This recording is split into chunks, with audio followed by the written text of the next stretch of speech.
C'est sur ces mots-là que je voudrais, en tout cas, lire la déclaration, qui est un engagement du code à accéder à la certification ISO 14001. Eu égard aux enjeux s'attachant à la gestion de l'environnement, le Centre des œuvres universitaires de Dakar s'est engagé dans une démarche d'amélioration continue des conditions de vie et de travail des étudiants, conformément à sa mission. À cet effet, la direction du COUD a pour ambition de faire des campus sociaux des lieux d'épanouissement et de bien-être propices au développement des savoirs.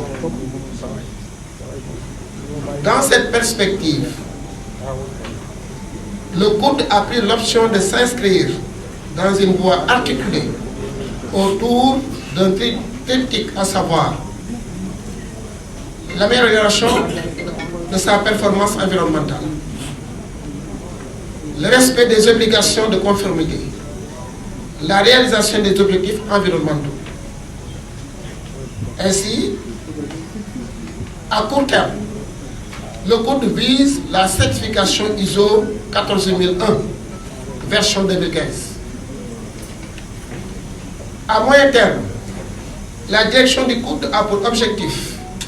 de redonner à l'étudiant sa place dans le temps en créant une conscience collective environnementale dans les campus sociaux. Et à long terme, une amélioration significative des résultats académiques des étudiants est attendue. Ainsi, le COUD s'engage à mettre en œuvre toute son énergie et les moyens nécessaires pour y arriver. Elle compte ainsi, le COUD compte sur l'implication permanente et totale de toutes les parties prenantes de la communauté universitaire pour assurer l'amélioration continue des prestations au profit des étudiants. Je vous remercie de votre aimable attention. Le chef Anta Diop pour Dakar dafa former un chef d'État africain, former ay sommité yu mag au niveau africain et sénégalais. Muy histoire bu glorieuse boo xam ne bii ñun ñi fi nekk tey suñu responsabilité mooy fexe ba histoire boobu wéy. Ñun waa campus social tudd centre des œuvres universitaires de Dakar dañ cee am suñu wàll bu ñu war a bay, rectorat am ko, acteurs yëpp am ko. Loolu moo tax ñun ñu jël engagement à partir de tey, waaye loolu yàgg na bi ñu fi ñëwee ba léegi la, waaye tey lañ ko bëgg a fësal nag pour wax ne dañoo bëgg espace social bi ñu nekk espace social bu am solo, maanaam boo xam ne bii étudiants yi fi nekk di dund daañu dund bu baax ci environnement bu baax, environnement bu sell. Loolu moo tax ñu jël engagement bi bëgg ko lire ci kanamu journalistes yi yëpp. Loolu boobu engagement ñu jël fexe ba étudiants yi nekk ci environnement bu baax bu ci bëggee àgg dafa am ñett poñ yoo xam ne yi dañ ci war a jaar. muy fexe ba environnement bi sell, environnement bi mooy espace vert yi, mooy cours extérieur yi, mooy biir pavillon yi, mooy toilettes yi, mooy restaurant yi, mooy fi ñuy fajoo fépp foo xam ne fii étudiant dina fa am yitte ci campus social ba ñu fexe ba environnement ba sell ci wàllu set ak ci wàllu norme de vie bu am qualité. waaye ci loolu tamit bu wax certification ISO am na ay foo war a jaar ba àgg fa COUD engagé wu na ci topp processus boobu ba àgg fa. waaye loolu yépp nag daf ñuy permettre ca mujjantal ba li nga xam ne fixé nañ ko comme objectif ñu mën ko atteindre en terme environnemental. kon dafa am ñetti étape yoo xam ne yi COUD bëgg na fa jaar. bi ci jiitu mooy fexe ba étudiant bi ak université occupé waat place boobu war a occupé ci biir société sénégalaise. loolu nag étudiants yi ci seen bopp ñoo ci war a jiitu. ci seen comportement ci seen taxawaay ak ci seen doxalin. beneen étape ba ca topp mooy fexe ba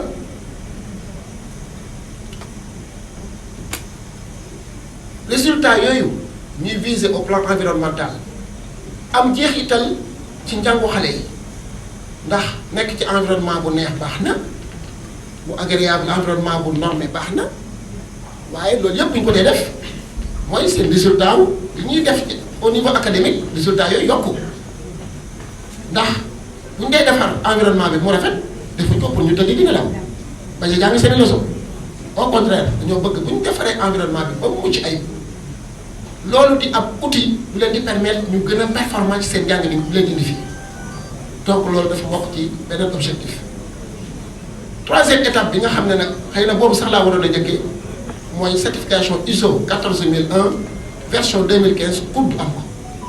loolu mooy les trois étapes yi nga xam ne fa lañ bëgg a jaar pour que objectif yi ñu fixé wu ñu mën ko atteindre. COUD nag pare na pour que lépp luy énergie ci wàllu suñu personnel agent yi ci wàllu ay ressources financières ci wàllu ay activités ci wàllu organisation lépp lu mu laaj pare nañ pour def ko ci pour atteindre objectif boobu waaye COUD kese mënu ko il faut que étudiants yi ci seen bopp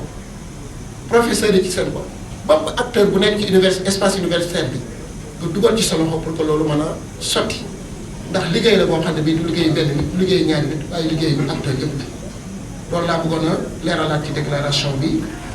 di jaajëfal ñëpp di wax ne étape yi topp ci lii nga xam ne def nañ ko bu fekkee ne journalistes yi bëgguñu point de presse particulier peut-être poser ay questions ak yooyu xëy na ñu def ko ci étudiants yi def ko ci yenn agents yi mais étape yi topp ci lii ñu def mooy ñu boole leen ak le chef de département de l'environnement ak chef de département cité universitaire ak chef de département des services techniques surtout ak liggéey bu am solo bi ñu def ci vacances yi ci coordination CSA ak directeur adjoint pour que ngeen def visite guidée ci biir campus bi xool innovation yi fi am yëpp liggéey yi ñu fi def yëpp pour que Sénégal xam ni ñaari weer yi ñu ne woon dañoo nekk vacances ñun de vacances ñu tudd ñu ne la bët bu set ñoo ngi woon ci waar